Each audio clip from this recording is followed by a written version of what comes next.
تازه انگارها، ایجاد نویسندگان نهانبین و ژرف پیما، اندیشه های کلیدی در درک معنی زندگی، هستی و راستی و آیین و عنعنه های اجدادی. تازه انگارها، ظهور آفریده های نوین و بهین ادیبان فلک سیر از رادیوی فرهنگ.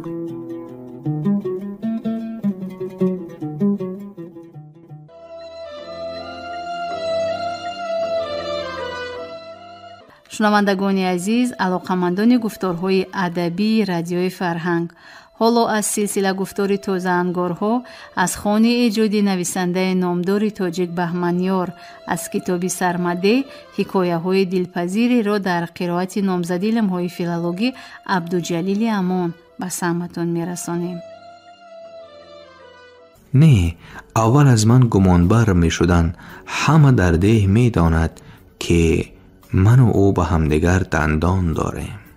تا به نیستی آبکنده رسید و پی برد که آن چوکیده های بالا را آب شسته هموار کرده است. اکنون پامانک های موافق دیگر نبودند، ولیکن دمدار فکری پس گشتن نداشت. دست و پایش را به دو تنی آبکنده تیرک نموده بالا می شد تا به جای رسید که خرم سرازیر شده بود.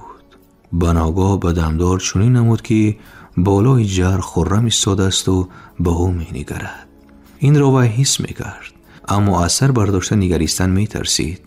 رفت و در حقیقت آنجا ایستاده باشد. یک لحظه احتیاطکاری را فراموش نموده پا به لبی آبکنده نهاد. جای پا مانده‌اش لمید، از جر کنده شد.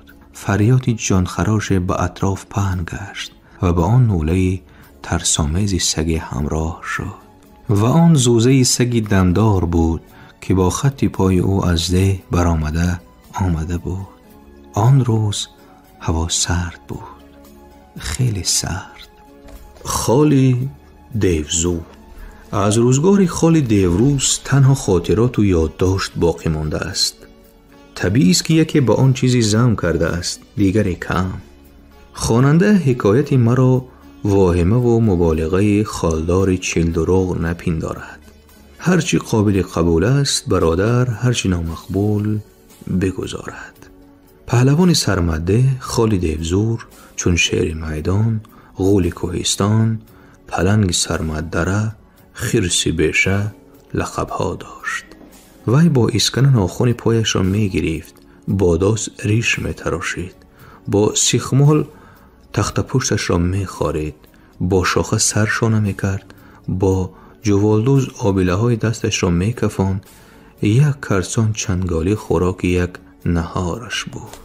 خالی دیوزور در تمام سرمددره هم پنجه نداشت. همی داوطلبان را شانه به زمین گذاشت.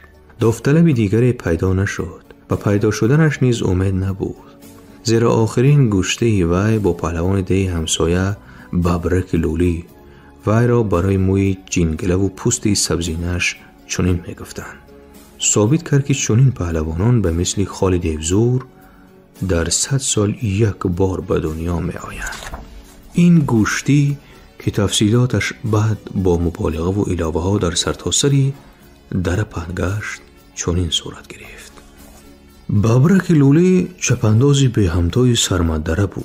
به هر حال 40 فرسخ بالا و 40 فرسخ پایان کسی چون چابک سوار را یاد نداشت و هم ردیف او هیچ یک چپاندازی مشهور را نمی گذاشت. اگر در جای سوره یا مراسمی می شد و ببرک اسب سوار می رفت، مرد و زن برای تماشایش کمین می گرفتند. جمال وی دختران را دیوانه، زنها را از شوهر دلمانده می کرد. زیرا یک نگاه کفایه بود که زن بفهمد شوهرش در خیاس این شهسوار خرسوار گلالود است. ببرک لولی وقتی کوبکاری اسب را در زیر پا و بز را در سر دست بازی می دارند. وی بیهوده به میدان نمی در آمد، تنها برای مکافات‌های بهترین اسب را تازیانه می زد. وقتی که وی میدان می برآمد، مردم قبلا می دانستند که مسلوخ را محض ببرک به پیلجا می برد و کسی قدرتی به این مانع شدن ندارد. همون روزی که گوشتی واقع شد، در ده همسایه سور بود. آن روز گویا برابر با چابک سواران سرمده رو گردانده بود. صورت حال را چنین دیده ببرک لولی شاید برای دلخوشی حاضران باشد به خال دیوزور که در تپه کج پهلو زده سرگرم تماشا بود نزدیک شده با آوازی بلند گفت: اکای خال، این چپاندازهای تو به خرتازی هم کار نمی آیند. میگویم وقتی که خنده مردم بسنده شد، خال دیوزور نیمخیز گشته گفت: راست میگویی، اینها فقط به دیوزوری کار می آیند. یعنی چی؟ مقصدی او رو نفهمیده پرسید ببرک. یعنی که از جای خیست خال و کتفش را از زیر شکمی اسبی ببرک در آورده، اسب و سوار را آزاد برداشته، یک در زنانده باز به زمین گذاشت. یعنی که به چنین کار گفت و باز در یانه کج پهلو زد. ببرک لولی که یک مرد سبزی نبود، سبزی را به سرخی باخته بود، اسب را تازیانه زد و از اسبریز برآمده رفت. آن روز تا شام مردم این واقعه را یاد می کردند و می خندیدند، مگر که 2-3 نفر دورندش سر می جنبانیدند و می گفتند که ببرک این تحقیر را نمی بخشد، قصاص می. شامگاه همه مهمان و صاحب دهگان در حوله سرگر جمع آمدند. در میدان نزد حوله کندالاف کردند، روی آن کنجاره ریختند. بعد صاحبان سور جوانمردان را به گشتی دعوت کردند. برای شرک نمودن مهمانان 2 تن از خویشان سورگر به میدان برآمدند. غالب از مهمان هماویز خواست، یکی رفت و او را زیر افکند، دیگری به میدان برآمد و بناگاه ببرک لولی در میدان پیدا شد. تا به این روز کسی یاد نداشت که وی گوشتی گرفته باشد. می گفتند که وی گوشتی را مشغولیتی بچگان می دانسته است. حالا ببرک در میدان چون شاهین با وقار ایستاده بود و در چشمانش آتشک می درخشید. کسی به میدان نمی رفت، کسی گوشتی ببرک را ندیده است، اما همه زوری او را می دانند. خال دیوزور که چون عادت کج پهلو زده می نشست نیمخیز شد و یک بربک بعد برگشته به همدهگان خود نگریست. همدهگانش نگاه از وی گریزاندند. معلوم بود که خواهشی با لولی سرپنجه زدن ندارند. آنگاه خال از جای خیست. از جای خیستن او خود یک معجزه بود. گویا چناری خوابیده راست می شد یا یک لختی که دامن از زمین جدا. ببرک لولی می دانست که با زوری به خال غالب نمی آید. وی تنها به چندیری تنش چلاکی هنرش امید داشت. از این رو وی پای می جست و در هر پنجه زنی چون ماهی از چنگی خال عقاب رها می یافت. رقیب را در غفلت ماندن و به او تاختن می خواست. بعد ببرک لولی پیتی مناسبه یافت که آرزویش را هم نمی کرد. در عین گیرودار خال دیوزور در جای خود ایستاد، یک پای خود را قطع کنان برداشت. کسی به چیز صرفم نرفت. پس از لحظه ها فهمیدند که به پای او خار خلیده است و وی آن را کشیده گرفته نیست. اما ببرک وضعی بهتری را از این آرزو نداشت. وی از زیر منه خال دستانش را انبور انداخته او را با پس افکندن می‌خواست.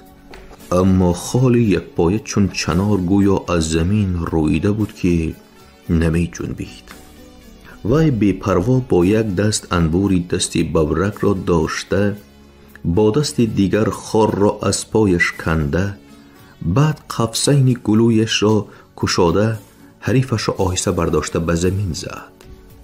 غریبه که آن وقت از مردم خیست می گفتند که آن را حتی در سرمده شنیدند. به غریبی عادی مانند نبود که غریبی حیرت و تهنیت به قوه مرد بود که آن را تنها در افسانه ها شنیده و به حیاتی بودنش باور نمی کردی.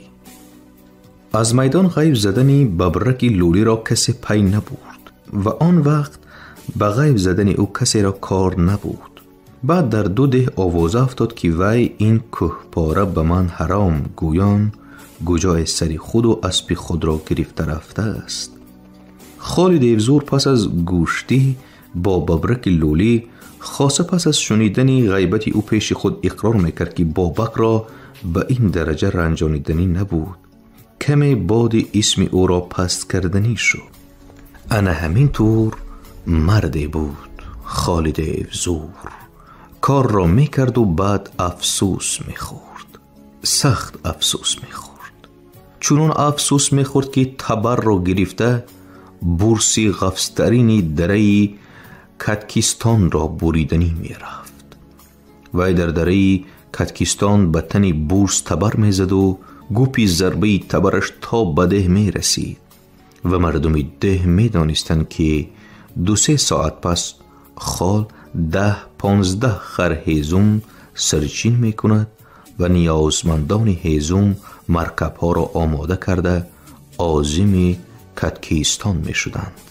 از روزگار خال دیوزور تنها خاطرات و یادداشت باقی مانده است. طبیعی است که یکی به آن چیز زم کرده است، دیگری کم.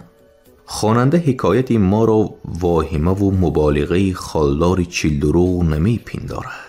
هر چی قابل قبول است بردارد، هر چی نامقبول بگذارد. وی به اسب نمی نشست، کمری اسب خم می شد. وی به خر نمی نشست، خر را 2 پای دیگر زم می شد. از این رو پیاده می گشت، اما سوارها از سلوتش پیاده می گشتند، پیاده ها از هیبتش خاده می گشتند. سنش به 30 رسیده بود و فکری زن نمی کرد. با تشویقات مردم برای جفت خواهی گردن خم نمی کرد. به قول سری تنهای خود را به پناه دریا سر داده بود.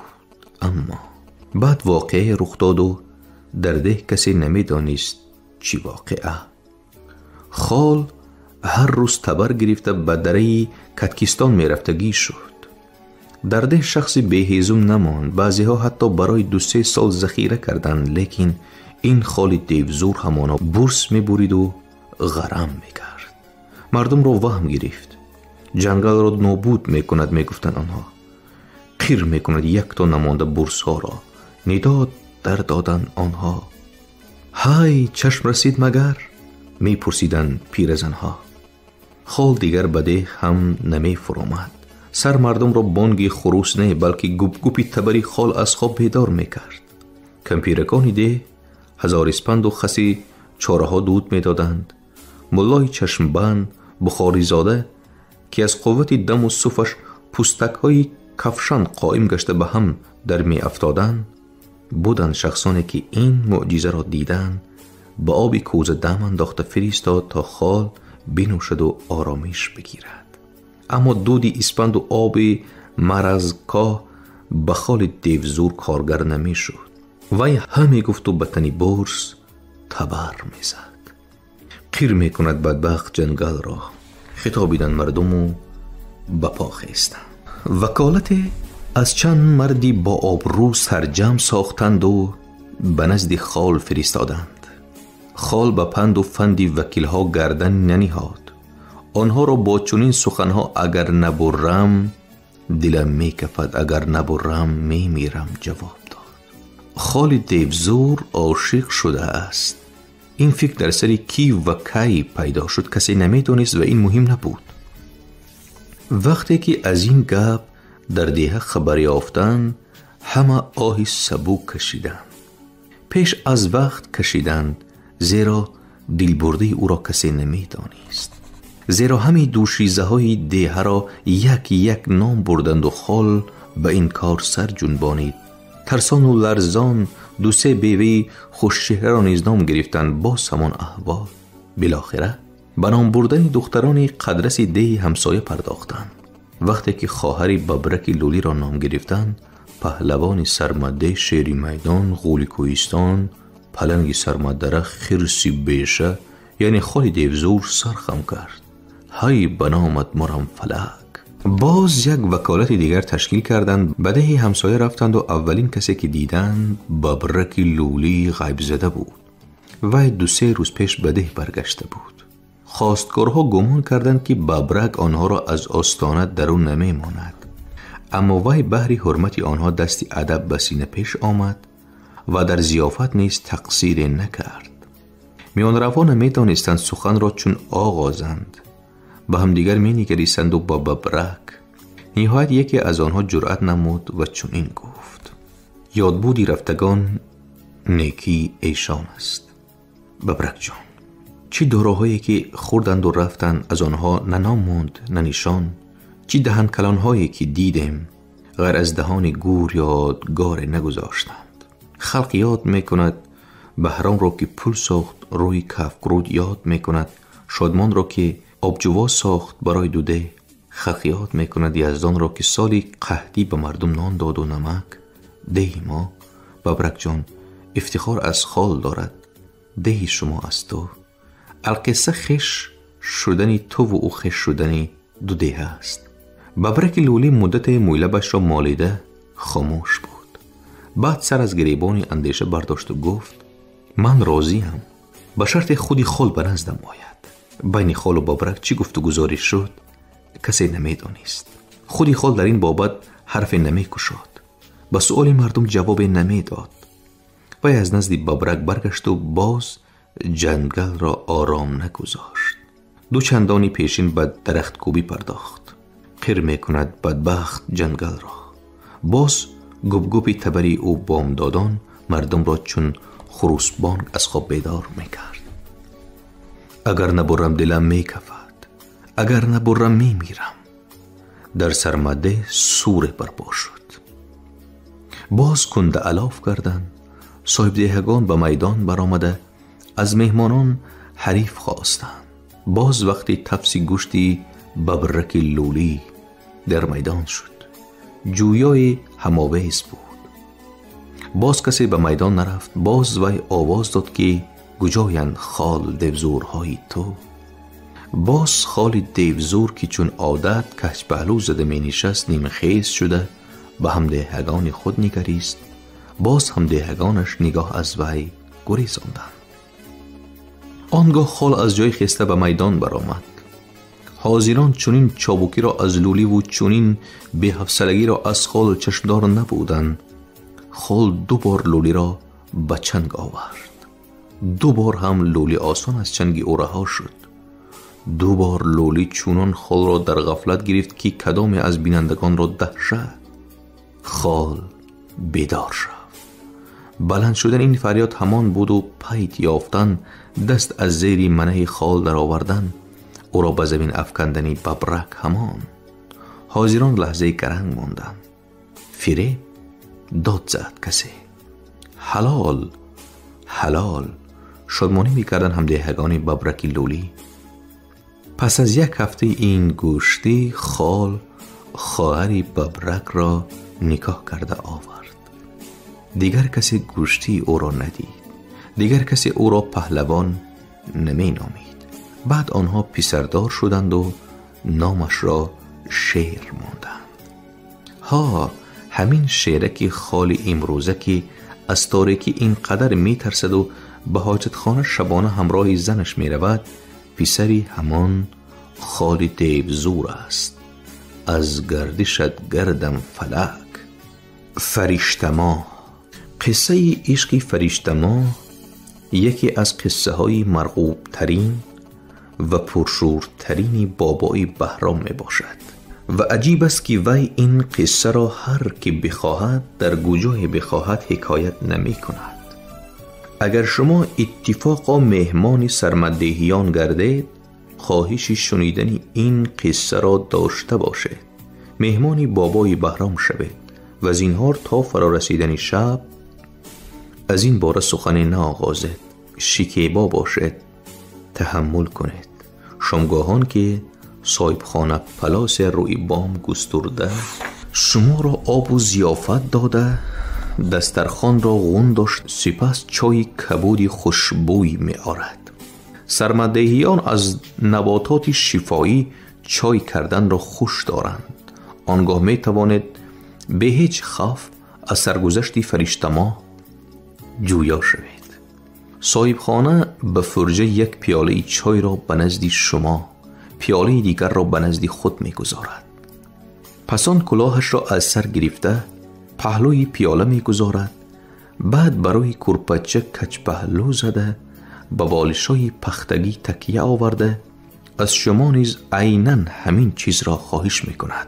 سپس به قصه گویی می پردازد. تصور بکن که همین طور روی بام نشسته و به آسمان ستاره‌زار می نگری. بناگه ستاره کنده می شود، نصف آسمان را روشن کرده غیب می زند. فرشته ماه نیز همین طور چون یک ستاره شعشعه پاشی کرد و ناپدید گشت. آیا ناپدید گشت؟ نه، هنوز هم از نور او افکنده آسمانی سرمده روشن است. باور نمی کنی؟ اختیارت. اما اگر سنجیدن بخواهید، در تیر شب یا شامی دیجور یک به آسمان ده ما نظری بیافکن. هرچند آسمان تیره باشد، ابرهای سیاه چادر کشیده باشند، تارهای زرین و نورپاش را تفریقه خواهی کرد. این تارهای زرین نوری حسنی فرشته ماه است که نصیبی کسی نگشت. با گناه ما نصیبی باد و باران گشت. میدانی بعضی دخترها در خردی نظرنما نیستند. با چون این دخترها نگریسته هیچ گفته نمیتوانه که بعد چند به بلاغت رسیده آنها به حسن افسونگر به جلوه می آیند. شنونده های عزیز، یادرس می شویم که شما حکایات را از کتاب سرمده نویسنده بهمنیار از سلسله گفتار تازه انگارها در قرائت نامزد علم‌های فیلولوژی عبدالجلیل امان از موج رادیوی فرهنگ شنیدید. کارگردان موجی گل یوسفова. پایان گفتار نهم. شاد و موفق باشید.